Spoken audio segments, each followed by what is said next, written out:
No'ea, Malole Kataki, a very warm welcome to the Pacific Way. Dance is a significant aspect of Pacific culture and tradition. In the island of Rotuma, located north of Fiji, no gathering on the island takes place without singing or dancing. Tonight, we highlight the Rotuma Dance Group, who was part of the Fiji delegation to the 4th Melanesian Arts Festival. Enjoy this performance in Lafua, the capital of the southern province in New Caledonia.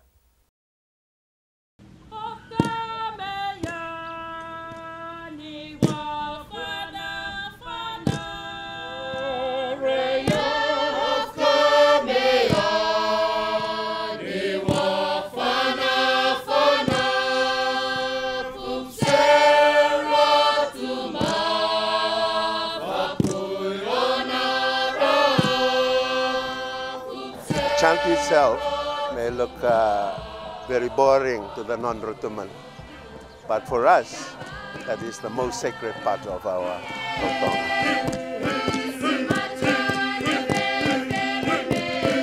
In Sumatra is the devil, it's got 10 heads.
Legend states that it was planted by Raho, who sailed his canoe from Samoa.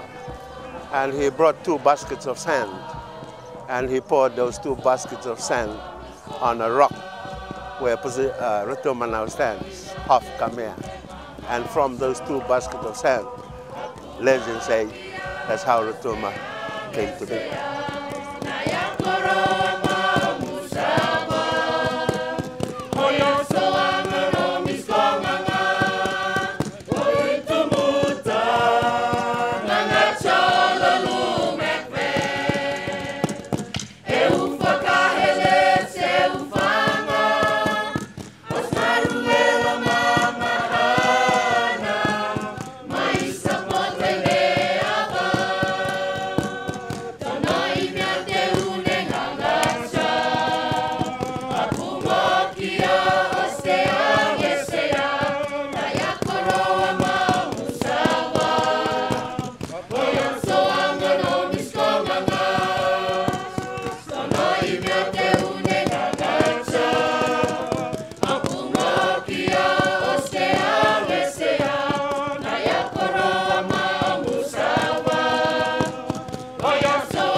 Find the Rotuman gallants in dance occasions like this.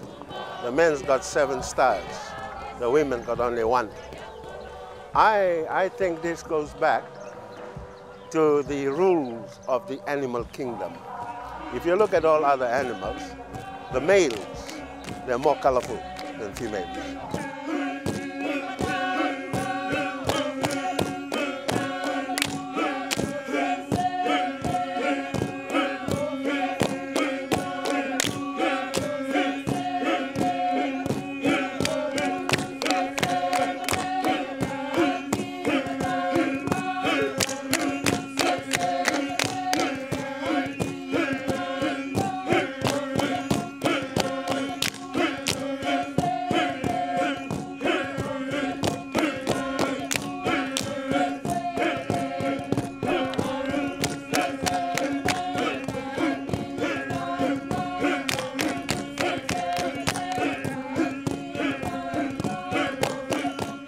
We have learned so much, right? Experiencing new land, tasting new food, new language, new people, and watching performances like what's happening here. And you know, it's a gold mine of knowledge to us.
Welcome back. You're watching The Pacific Way.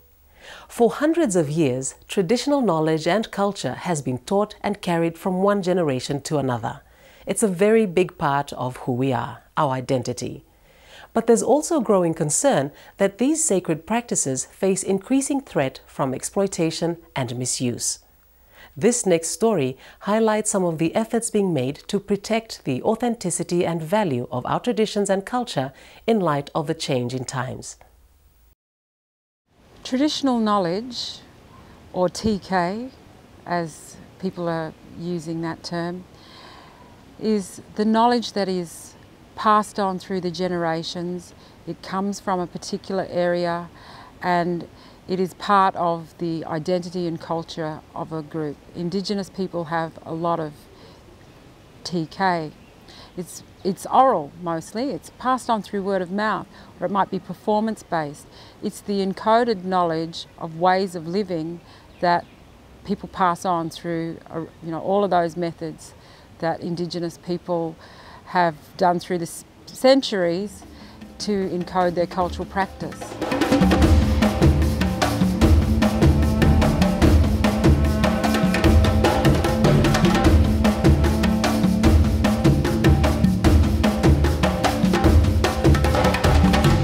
Traditional arts and culture lie at the very heart of Pacific identity.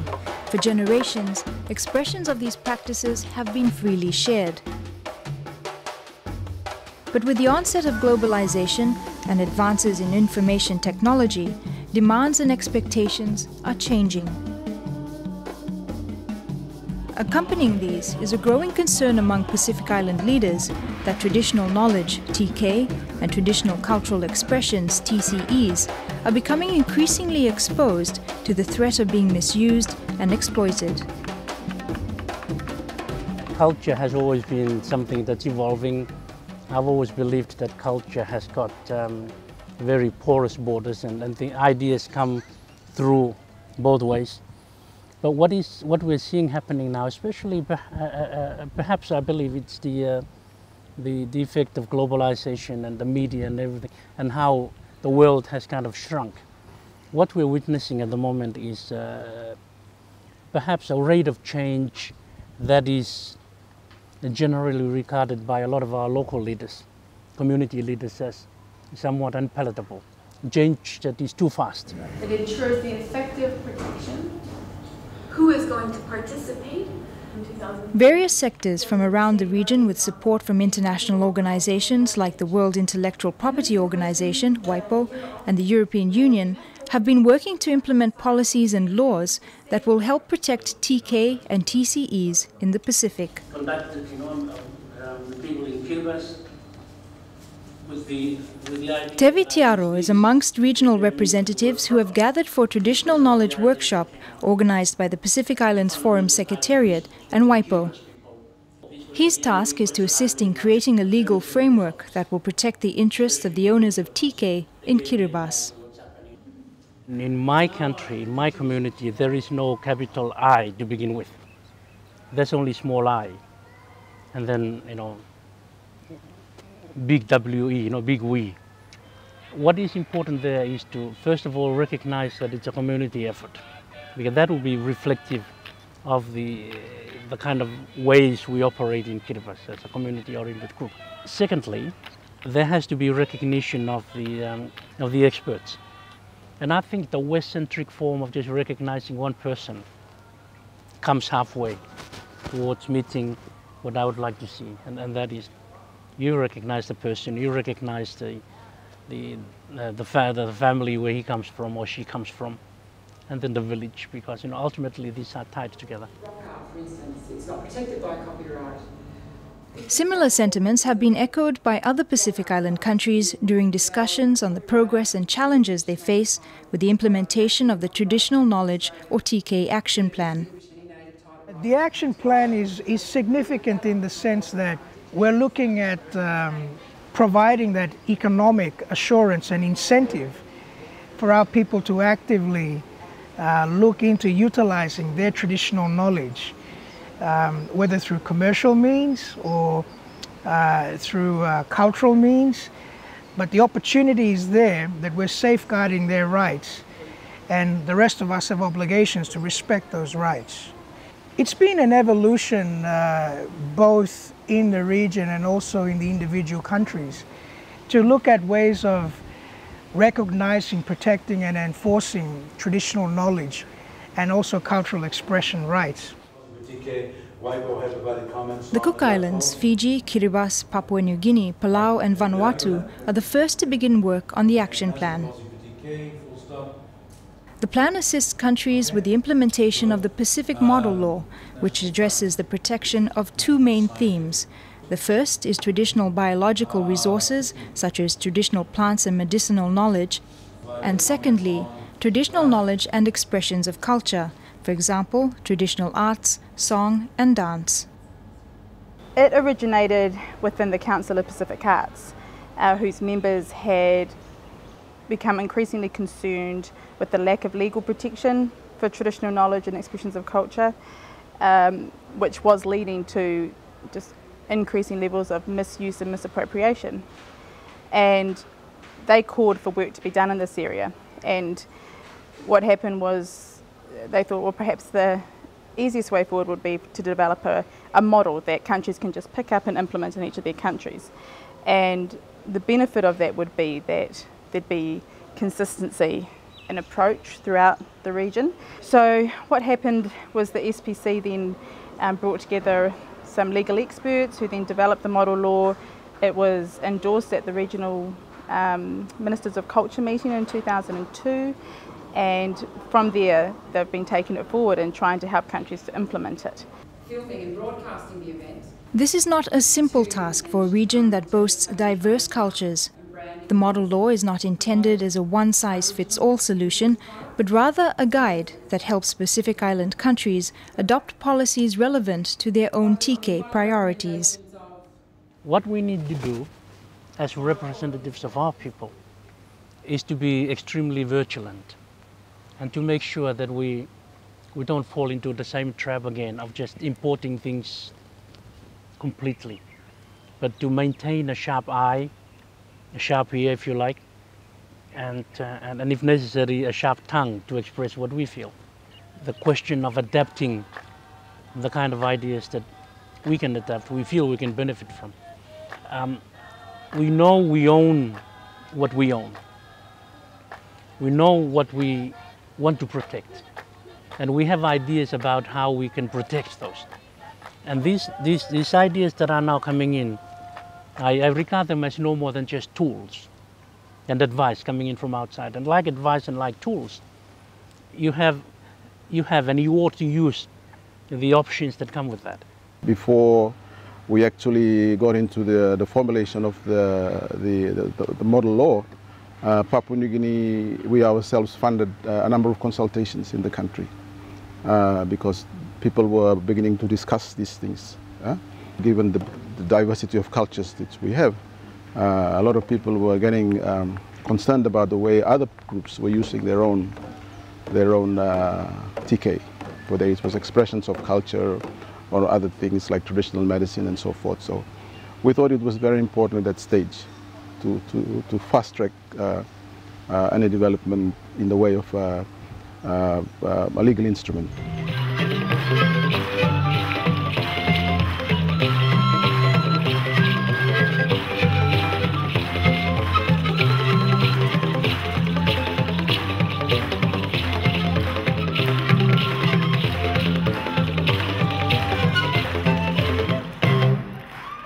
That's a very big challenge for us.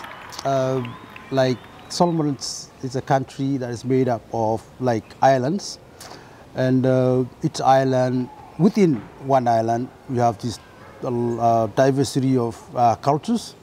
So to actually put in place the law to cover our traditional knowledges of the islands, it's not an easy task.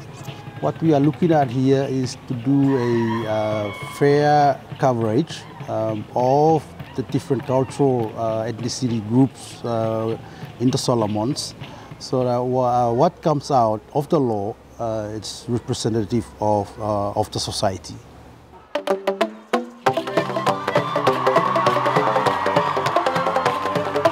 The Solomon Islands have only recently joined the implementation process, and the timing is no coincidence. The Solomon Islands will be hosting the Festival of Pacific Arts in 2012, the 11th one. So SPC saw it fitting, we should come in. I mean, Solomon Islands should be part of the action plan. So here we are. And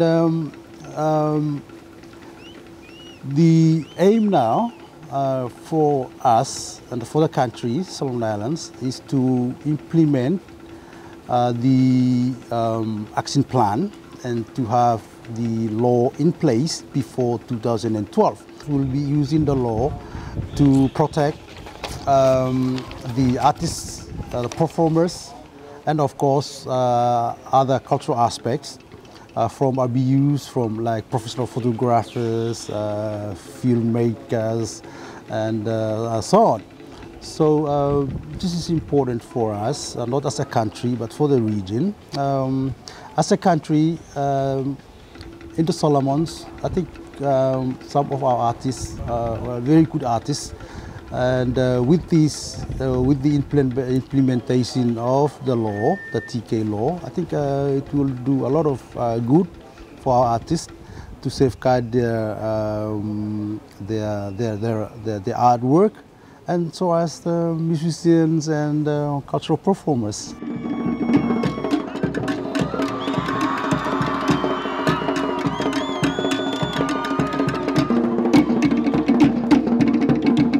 The commercialization of TK is becoming increasingly evident, especially in the tourism industry, which is a major source of revenue for many developing Pacific Island countries.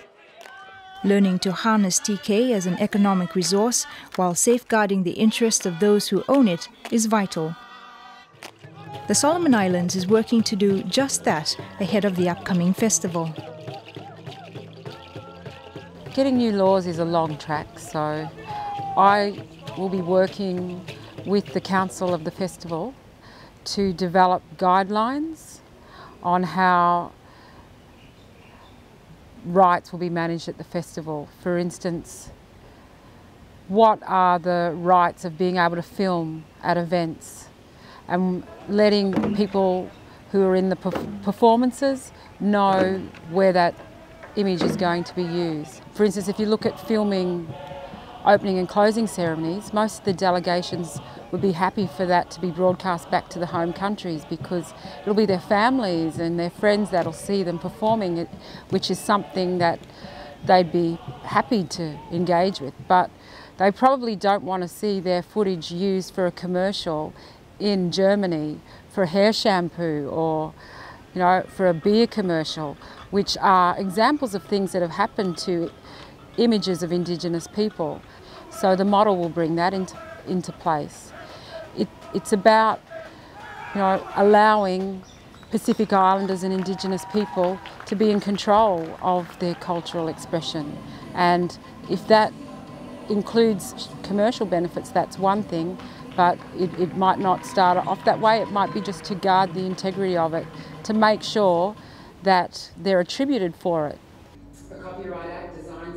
The Pacific Model Law and TK Action Plan is just the beginning, but it provides Pacific Island leaders with a good foundation when tackling this important and complex process of developing policies and laws that will ultimately protect TK and TCEs in the region. It is an exciting time, but also a very important time that we arm our cultural officials, our leaders, to understand that as much as it is a fantastic development, the hard road is to provide an enabling environment. So this action plan really looks at that enabling environment in policy and in law. The will is there, the interest, the enthusiasm is there. It's just a matter of things being right, including finances, and I suppose the kind of people who are in positions to do something.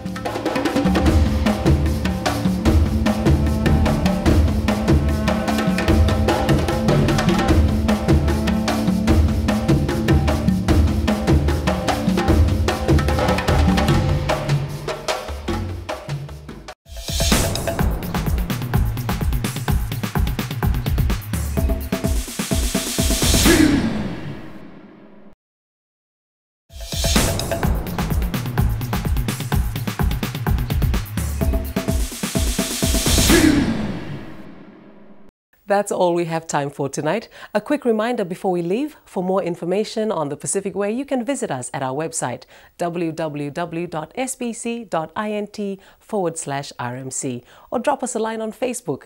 We hope you've enjoyed this episode. Until next week, Sapo Formos.